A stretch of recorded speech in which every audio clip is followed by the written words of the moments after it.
인적이 드문 그날 밤, 초가집이 불타고 있었습니다. 그러던 그때 숲속에서 거대한 짐승이 쏜살같이 달려왔습니다. 그리고 잠시 후 불 속으로 뛰어들었습니다. 백호였습니다. 어디서 듣고 계신지 댓글에 알려주시면 만복의 기운을 보내드립니다. 이야기 시작하기 전 구독과 좋아요 눌러주세요. 그럼 시작합니다. 사람들은 그날 밤의 일을 오래도록 잊지 못했습니다. 불타는 초가집 속으로 망설임 없이 뛰어든 흰 짐승 하나 때문이었지요. 백호였습니다. 그리고 그 백호가 왜 그 집에 나타났는지 그 이유는 몇 달 전 그 겨울에 시작되었습니다. 그해 겨울은 유난히 일찍 찾아왔습니다. 10월이 채 되기도 전에 첫눈이 내렸지요. 마을 사람들은 서둘러 장작을 쌓고 김장독을 땅에 묻으며 겨울 채비를 했습니다. 마을 끝자락 산과 가장 가까운 곳에 초가집이 하나 있었지요. 거기엔 할머니 한 분이 홀로 살고 계셨습니다. 마을 사람들은 옥순 할매라 불렀지요. 할머니는 젊은 나이에 남편을 먼저 보내고 자식마저 일찍 타향으로 떠나보낸 채 적막한 세월을 홀로 지켜온 분이었습니다. 그래도 누구에게 신세 지는 걸 싫어했지요. 웬만한 일은 손수 해결하는 분이었습니다. 겨울이면 직접 산에 올라 땔감을 해오는 것도 그 중 하나였지요. 그날도 새벽같이 일어나 지게를 지고 산으로 향했습니다. 눈이 허리까지 쌓인 산길이었지요. 발을 내디딜 때마다 뽀디득 소리가 났습니다. 그 소리만이 고요한 산을 가득 채웠지요. 마른 가지를 꺾고 굵은 나무를 골라 지게 위에 차곡차곡 올렸습니다. 늘 하던 익숙한 솜씨였지요. 그런데 그때였습니다. 무언가 들리는 것 같았지요. 처음엔 바람 소리려니 했습니다. 그런데 그게 아니었지요. 아주 작고 가느다란 소리였습니다. 숨을 참으며 내는 것 같기도 하고 작은 짐승의 신음 같기도 했지요. 할머니는 걸음을 멈추고 귀를 기울였습니다. 소리는 저쪽 큰 소나무 아래에서 났지요. 발을 조심조심 옮겨 그쪽으로 향했습니다. 눈이 깊어 한 걸음, 한 걸음이 쉽지 않았지요. 그래도 멈출 수가 없었습니다. 소리가 자꾸 발길을 잡아당겼지요. 그리고 할머니는 보았습니다. 눈 속에 쓰러진 짐승 한 마리를. 처음엔 너무 작아서 뭔지도 몰랐지요.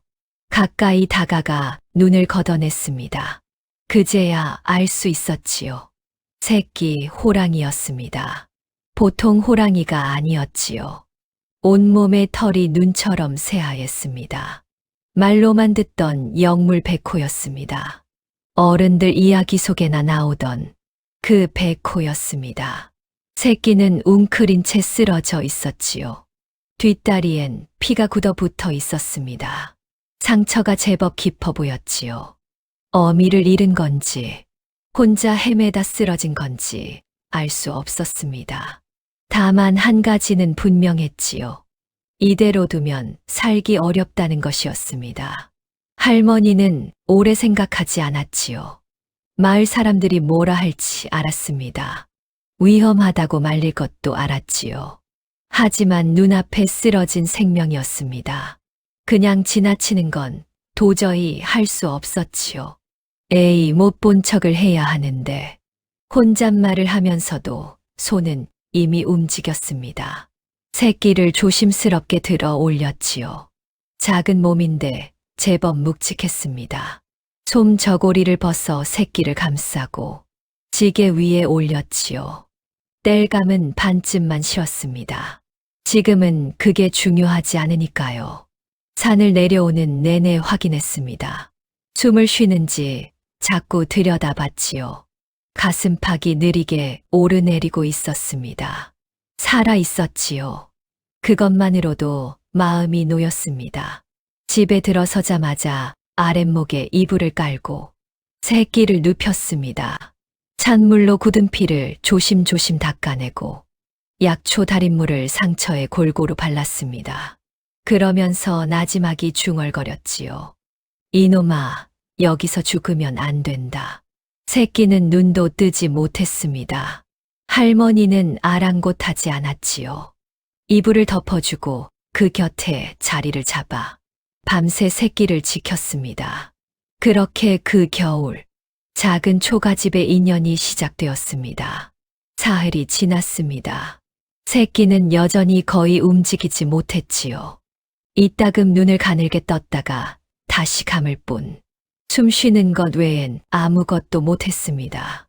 할머니는 그 사흘 동안 곁을 떠나지 않았지요. 문제는 먹는 것이었습니다. 아무것도 입에 대질 않았지요. 물그릇을 코앞에 들이밀어도 소용없었습니다. 생선 조각을 내밀어도 마찬가지였지요. 혀조차 움직이지 않았습니다. 이러다가 굶어 죽는 거 아냐. 할머니는 한참을 궁리했지요. 맵쌀을 씻어 푹 고아 죽을 끓였습니다. 거기에 자기 자신도 먹기 귀한 생선살을 발라넣고 다시 끓였지요. 그걸 숟가락으로 입술 사이에 흘려 넣었습니다. 처음엔 그냥 흘러나왔지요. 두 번째도 마찬가지였습니다. 그런데 세 번째였지요. 아주 미미하게 새끼의 혀가 움직였습니다. 할머니는 속으로 무릎을 탁 쳤지요. 그래, 어서 먹거라. 살려면 먹어야 하는 거야. 이거 다 먹어야 산다. 그 뒤로 하루 서너 번씩 조금씩 먹였습니다. 처음엔 한 숟가락도 채 안 됐지요. 날이 갈수록 조금씩 먹는 양이 늘어났습니다. 닷새가 지나자 스스로 고개를 들더니 그릇에 코를 갖다 댔지요. 할머니는 그날 밤 밥을 먹다 눈물이 났습니다. 왜 그런지는 몰랐지요. 상처 치료도 매일 계속됐습니다. 아침마다 약초 달인물로 상처를 닦고 깨끗한 헝겊으로 동염했지요. 그러다가 어느 정도 새끼가 기력을 찾았는지 낮게 으르렁거렸습니다. 그 으르렁거리는 게 본능인지 아니면 아파서 그런 건지. 하지만 할머니는 무서워하지 않았습니다. 그러자 새끼도 점점 조용해졌습니다. 열흘이 지나자 새끼가 혼자 일어섰습니다. 비틀비틀하긴 했지만요. 뒷다리에 아직 힘이 없었습니다. 그래도 네 발로 서 있었지요. 할머니는 팔짱을 끼고 바라보며 말했습니다. 이제 좀 사람 같아지는구나. 그러다 혼자 실없이 웃었지요. 사람이라고 했으니까요. 호랑이인데 말이지요. 그 무렵 마을이 슬슬 술렁이기 시작했습니다. 사람들이 낌새를 챈 거였지요. 할머니 집 근처에서 이상한 소리가 난다는 말이 돌았습니다. 갑자기 생선을 더 자주 산다는 말도 돌았지요.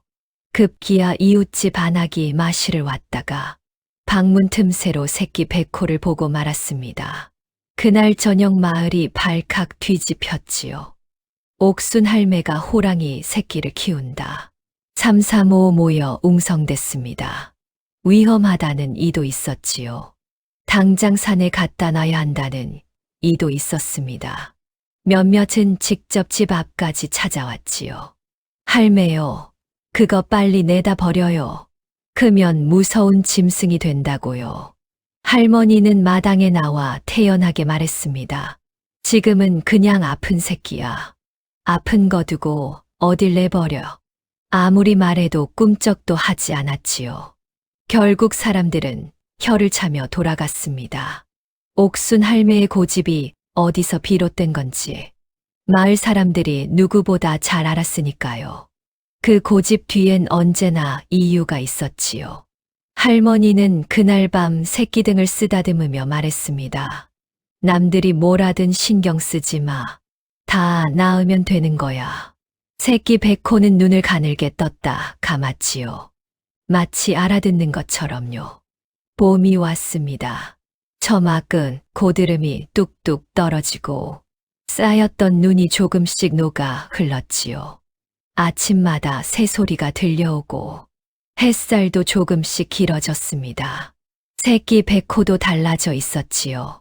더 이상 비틀거리지 않았고 내 발에 힘이 단단히 붙었습니다. 상처도 완전히 아물었고 몸집도 부쩍 커졌지요. 눈처럼 흰 털이 봄볕에 빛나 보는 이마다 숨을 삼킬 만큼 아름다웠습니다. 그런데 바로 그게 문제였지요. 백호가 건강해질수록 마을 사람들의 눈빛이 달라졌습니다. 처음엔 그저 수군거리는 정도였지요. 그런데 어느 날부터인가 마을 분위기가 심상치 않았습니다. 관아에서 포상금을 내걸었다더군. 백호 가죽은 값이 어마어마하다지 않나. 사람들 입에서 그런 말이 돌기 시작했지요. 조정에서는 호랑이 피해가 늘자 백호를 잡아오는 자에게 큰 포상을 내린다는 방을 붙였습니다. 마을 사람들 중 누군가가 관아에 백호의 존재를 알린 것이었지요. 할머니는 그 소문을 듣고 가슴이 철렁 내려앉았습니다. 그날 밤이었지요. 할머니는 백호 곁에 앉아 한참을 바라보셨습니다. 백호는 여느 때처럼 할머니 곁에 몸을 붙이고 누워 있었지요. 크고 맑은 눈이 할머니를 올려다봤습니다. 할머니는 천천히 일어나셨지요. 가야 한다. 오늘 밤에 집신을 고쳐 신고 등잔불을 끄셨습니다. 그리고 살며시 문을 열었지요. 찬 밤 공기가 훅 밀려왔습니다. 달빛이 마당을 하얗게 물들이고 있었지요. 할머니는 앞장서서 걸었고 백호는 그 뒤를 조용히 따랐습니다. 마을을 벗어나 산길로 접어들었지요. 발밑에 녹담한 눈이 서걱거렸습니다. 할머니는 멈추지 않으셨지요. 깊이, 더 깊이 산속으로 들어갔습니다. 한참을 걸어 깊은 숲에 다다랐지요. 울창한 나무들이 달빛을 가렸습니다. 여기라면 괜찮을 것 같았지요. 사람의 발길이 닿기 어려운 곳이었습니다. 할머니는 걸음을 멈추고 백호를 돌아보셨지요. 자, 이제 가거라. 백호는 움직이지 않았습니다. 그 자리에 서서 할머니를 바라봤지요. 커다란 눈에 달빛이 어렸습니다. 어서 가. 여기 있으면 안 된다. 할머니가 손을 저었지요. 그래도 백호는 가지 않았습니다. 천천히 몸을 돌렸다가 다시 할머니 쪽을 돌아봤지요. 할머니는 가슴이 먹먹해졌습니다. 이놈아, 나는 괜찮다. 너는 저 산으로 가야 해. 백호는 한 걸음 내딛었다가 또 뒤를 돌아봤습니다. 할머니를 바라보는 눈빛이 어딘가 애틋했지요. 할머니는 눈물이 날 것 같았지만 꾹 참으셨습니다. 손을 들어 백호의 등을 한번 쓰다듬고 힘껏 등을 떠미셨지요. 가거라. 어서. 그제야 백호는 천천히 걸음을 옮겼습니다. 그러면서도 자꾸 뒤를 돌아봤지요. 한 번, 또 한 번. 어둠 속으로 흰 몸이 조금씩 사라졌습니다. 마지막으로 한 번 더 돌아봤지요. 달빛 속에 흰 눈동자가 빛났습니다. 그리고 이내 숲속으로 사라졌지요. 할머니는 그 자리에 한참을 서 계셨습니다. 아무 소리도 없는 밤이었지요. 바람만 가만히 불어왔습니다. 잘 가거라. 혼자 중얼거리고 돌아서셨지요. 사흘 후였습니다.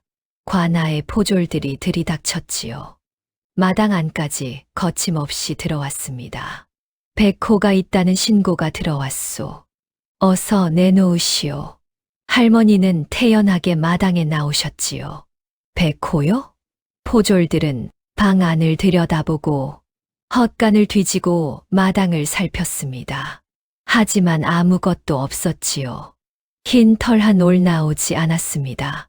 할멈, 분명히 백호를 키웠다는데 지금 어디 있소? 할머니는 눈 하나 깜짝 않으셨지요. 내가 무슨 수로 호랑이를 키우겠소. 늙은 것이 혼자 사는데. 포졸들은 씩씩거리며 돌아갔습니다. 마을 사람들은 그 모습을 멀찍이서 봤지요. 누구도 말을 잇지 못했습니다. 할머니가 왜 그랬는지 모두 알고 있었으니까요. 포상금보다 소중한 게 있다는 것을 할머니는 몸으로 보여주셨지요. 그리고 마을 사람들은 그날 이후 조금씩 달라지기 시작했습니다. 백호를 떠나보내고 나서 할머니의 일상은 다시 조용해졌습니다. 아침이면 마당을 쓸고 밥을 지어 혼자 드셨어요. 날이 풀리면 산에 올라 나무를 하고 저녁이면 일찍 잠자리에 드셨답니다. 겉으로 보면 아무것도 달라진 게 없었지요. 하지만 아랫목 한켠은 여전히 비어 있었어요. 겨우내 백호가 웅크려 자던 그 자리였습니다. 할머니는 그 자리에 이불을 걷지 않으셨어요. 그냥 그대로 두셨답니다. 봄이 가고 여름이 왔어요. 여름이 가고 가을이 찾아왔습니다. 산이 울긋불긋 물들어 갈 무렵이었어요. 어느새 몇 달이 훌쩍 지나 있었답니다. 그러던 어느 가을 아침이었습니다. 문을 열고 나오신 할머니는 문득 걸음을 멈추셨어요. 문 앞에 무언가 놓여 있었습니다. 가까이 다가가 보니 토끼 한 마리였어요. 깔끔하게 놓여 있었습니다. 마치 누군가 살며시 내려놓고 간 것처럼요. 할머니는 주위를 둘러보셨어요. 아무도 없었습니다. 인기척도 없었어요. 할머니는 천천히 고개를 드시고 산을 바라보셨습니다. 바람만 살랑 불어왔어요. 그런데 그때였습니다. 눈에 무언가 들어왔어요. 토끼 옆에 조심스럽게 놓인 작은 뿔이 하나였습니다. 흙이 채 털리지 않은 채였는데 그 생김새가 예사롭지 않았어요. 산삼이었습니다. 할머니는 손이 떨렸어요.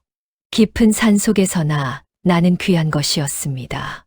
할머니는 그걸 두 손으로 조심스레 드셨어요. 가슴이 뭉클해졌습니다. 누가 가져다 준 건지 말하지 않아도 알 것 같았어요. 이튿날 아침에도 그랬습니다. 이번엔 꿩 한 마리가 놓여 있었어요. 그 옆엔 붉은 열매가 소복이 쌓여 있었습니다. 산에서 나는 귀한 열매였어요. 할머니는 그 자리에 한참을 서 계셨습니다. 눈시울이 뜨거워졌어요. 이놈이 기억을 하는구나. 나지막이 중얼거리셨습니다. 목소리가 조금 떨렸어요. 그날 저녁 할머니는 부엌에 들어가 죽을 끓이셨습니다. 맵쌀을 씻어 푹 구워 생선살을 발라 넣고 끓인 그 죽이었어요. 백호가 다쳤을 때 조금씩 떠먹이던 바로 그 죽이었습니다. 다 끓이고 나서 할머니는 그릇에 담아 문 앞에 살며시 내놓으셨어요. 내가 아플 때 먹던 거다. 생각나거든 먹어라. 혼자 중얼거리고 방으로 들어오셨습니다. 어쩌면 아무도 안 먹을 수도 있었어요. 그냥 그렇게 하고 싶으셨던 거였답니다. 다음 날 아침이었습니다. 문을 열고 나온 할머니는 그 자리에 멈추셨어요. 그릇이 깨끗이 비어 있었습니다. 밥알 하나 남지 않았어요. 그릇은 마치 핥아먹은 듯 반들반들했습니다. 할머니는 빈 그릇을 두 손으로 들고 한참을 바라보셨어요. 아무 말도 못 하셨습니다. 눈물이 툭 떨어졌어요. 닦지도 않으셨습니다. 그냥 두셨어요. 그 뒤로도 밤마다 이어졌습니다. 어떤 날은 토끼였고, 어떤 날은 꿩이었어요. 어떤 날은 이름 모를 산열매가 놓이기도 했고, 가끔은 산삼 같은 귀한 뿌리가 조심스럽게 놓여 있기도 했답니다. 마을 사람들도 곧 소문을 들었어요. 옥순 할매 집 앞에 매일 밤 산짐승이 놓인다더군. 산신령이 돕는 게 아니겠어? 아니, 귀신이 곡할 노릇이지. 사람들은 수군댔습니다. 하지만 아무도 몰랐어요. 그게 백호의 보답이라는 것을요. 오직 할머니만 아셨답니다. 어느 날 밤이었어요. 잠자리에 드시려는데 문 밖에서 기척이 느껴졌습니다. 바람 소리와는 다른 무언가였어요. 할머니는 살며시 문을 여셨습니다. 달빛이 환한 밤이었어요.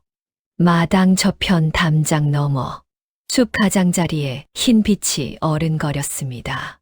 백호였어요. 어느새 제법 큰 몸이었습니다. 그래도 그 눈빛만은 변하지 않았어요. 할머니를 바라보는 그 눈빛이요. 할머니도 움직이지 않으셨습니다. 그냥 문 앞에 서서 백호를 바라보셨어요.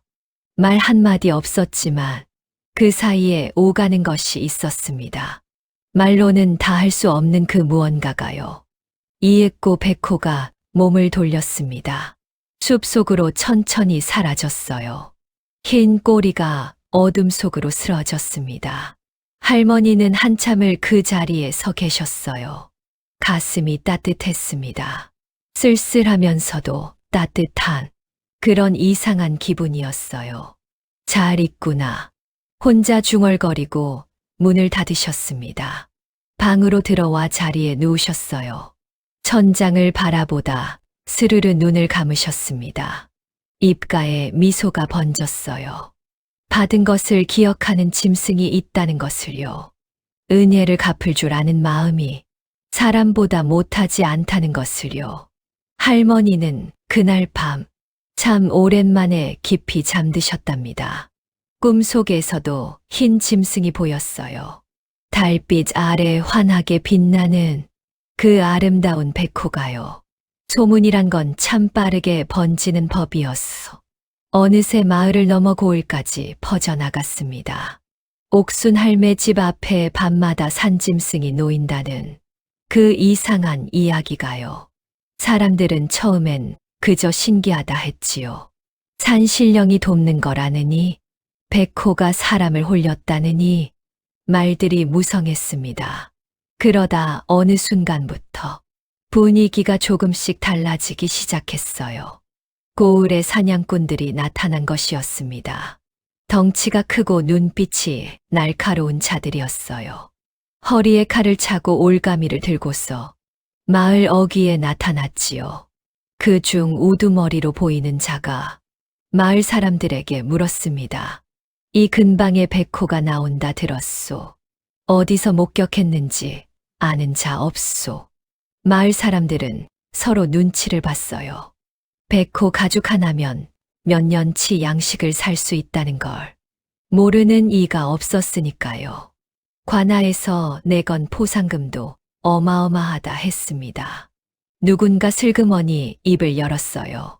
저기 산 아래 초가집 할매한테 물어보시오. 백호를 키웠다 하더니 그 말 한마디에 사냥꾼들의 눈빛이 번뜩였습니다.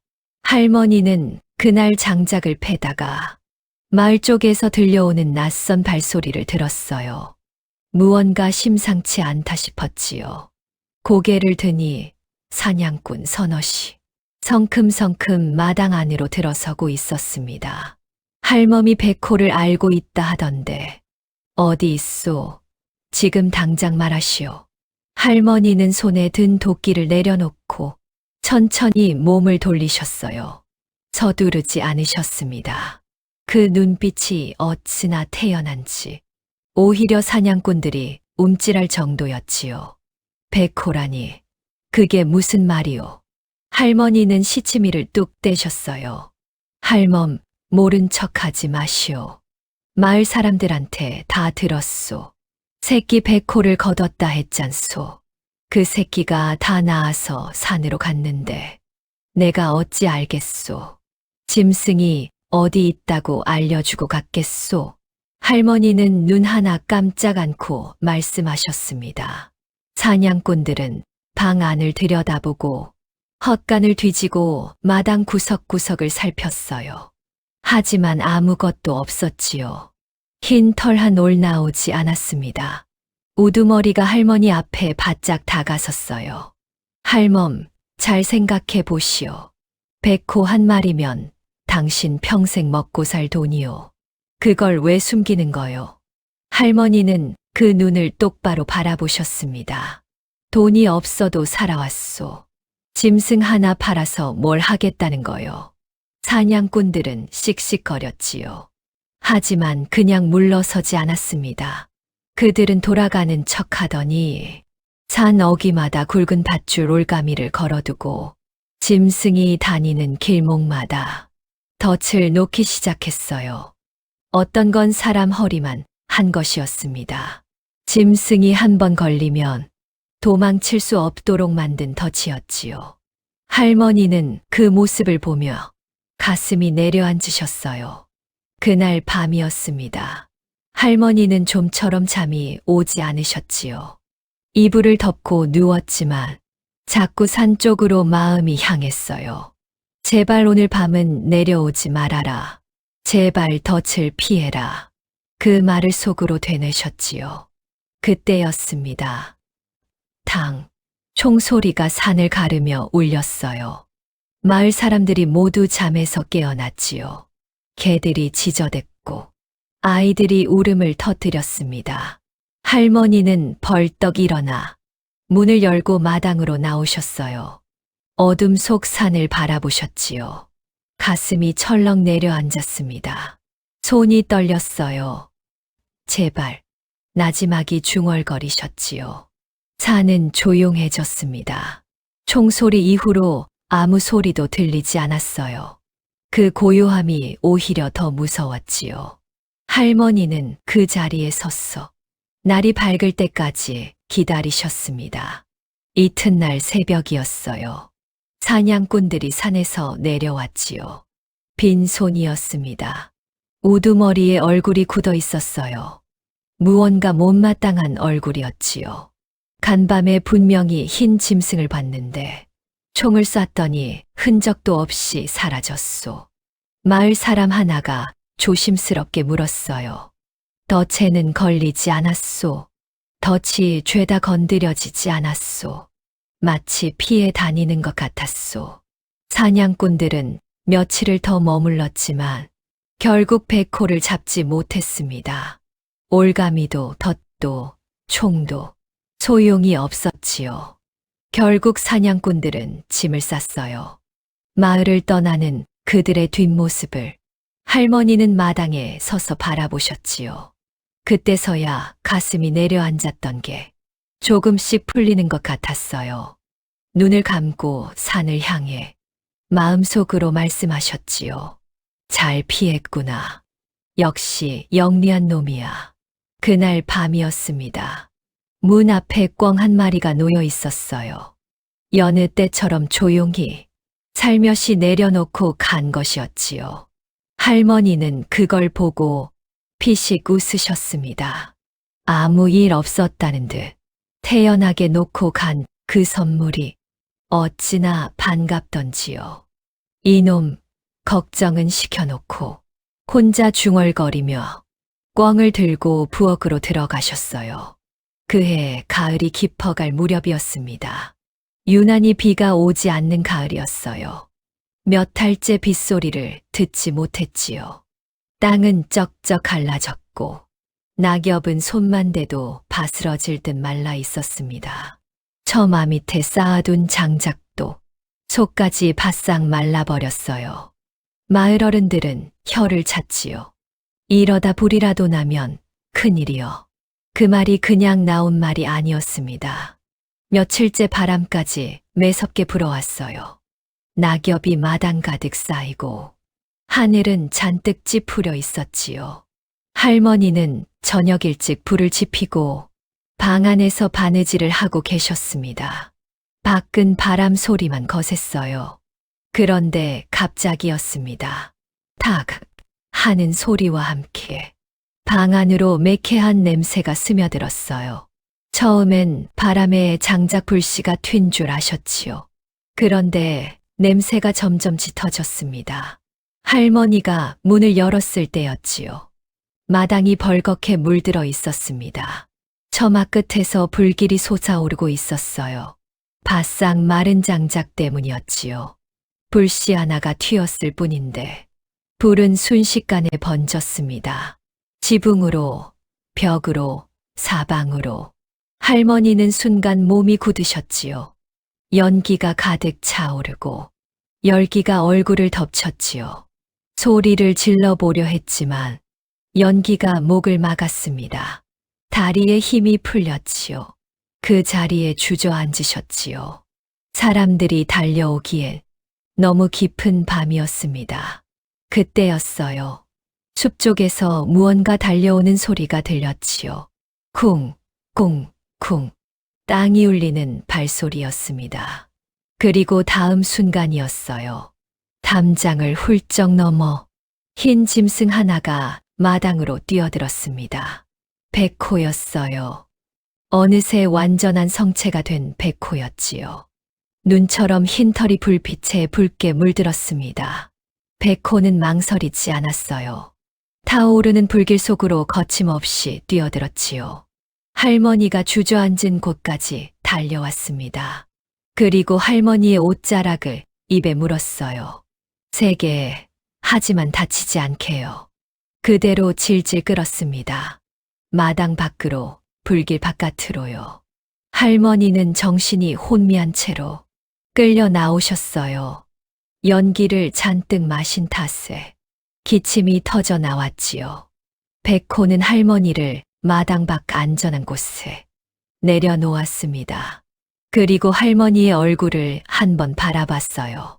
그 눈빛이 어찌나 깊던지요. 할머니는 기침을 하면서도 그 눈을 바라보셨습니다. 너였구나. 간신히 한마디 하셨어요. 백호는 그 말을 들었는지 잠시 그 자리에 서 있었습니다. 그러다 천천히 몸을 돌렸어요. 숲 쪽으로 걸어가기 시작했지요. 그때 마을 사람들이 달려왔습니다. 불을 끌어 오던 사람들이었어요. 그들은 그 장면을 똑똑히 봤지요. 흰 짐승이 천천히 숲속으로 사라지는 그 장면을요. 아무도 말을 하지 못했습니다. 물을 끼얹고 불을 잡으면서도 사람들은 넋이 나간 얼굴이었어요. 방금 본 것이 믿기지 않았지요. 불은 간신히 잡혔습니다. 집은 반쯤 타버렸어요. 하지만 할머니는 살아 계셨지요. 마을 사람 하나가 할머니 곁에 쪼그려 앉아 물었습니다. 할매, 저게 그 백호요? 할매가 키운 그 새끼 백호요? 할머니는 기침을 한 번 하시고 조용히 고개를 끄덕이셨어요. 마당에 모인 사람들은 한동안 아무 말이 없었습니다. 타다 남은 석가래에서 연기가 피어오르고 있었지요.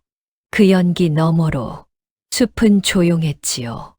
백호는 이미 사라진 뒤였습니다. 하지만 그 자리에 남긴 것이 있었어요.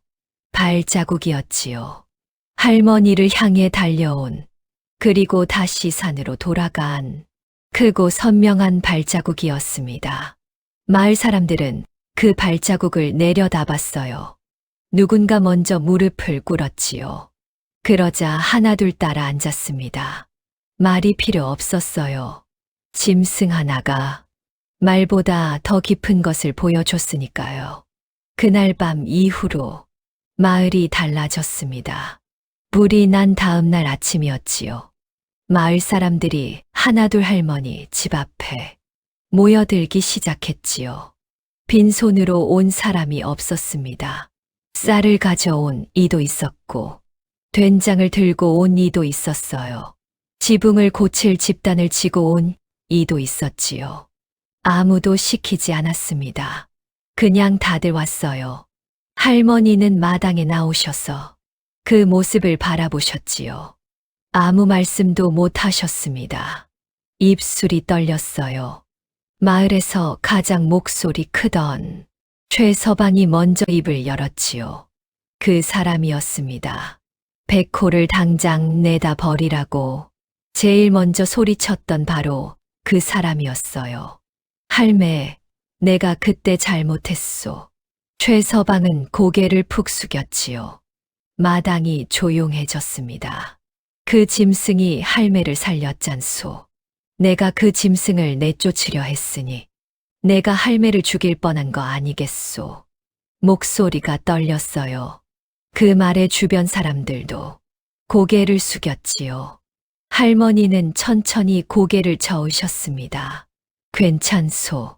다들 무서웠던 거지요. 나도 처음엔 무서웠으니까요. 그 한마디에 마당에 있던 사람들 눈시울이 붉어졌습니다. 그날부터였어요. 마을 사람들 입에서 백호 이야기가 달라지기 시작했지요. 예전엔 무섭다, 위험하다 했는데 이제는 달랐습니다. 그 백호가 은혜를 갚은 거요.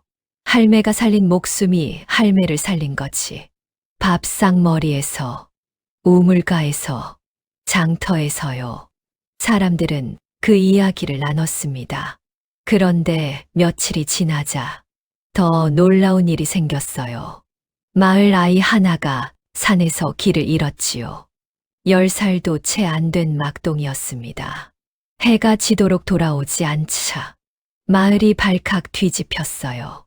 횃불을 들고 산으로 올라갔지요. 어른들이 목이 터져라 이름을 불렀습니다. 그런데 얼마 지나지 않아 아이가 혼자 산에서 내려왔어요.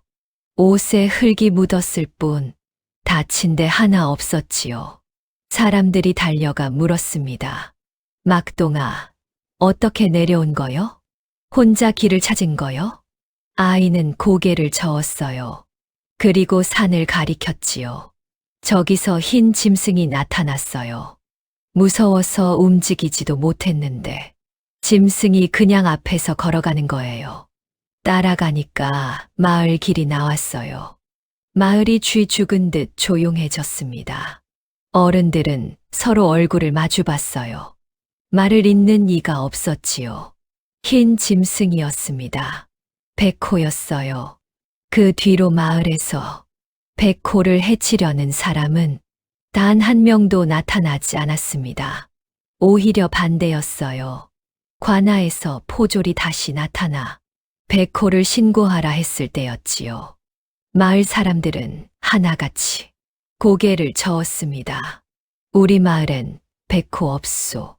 본 적도 없소.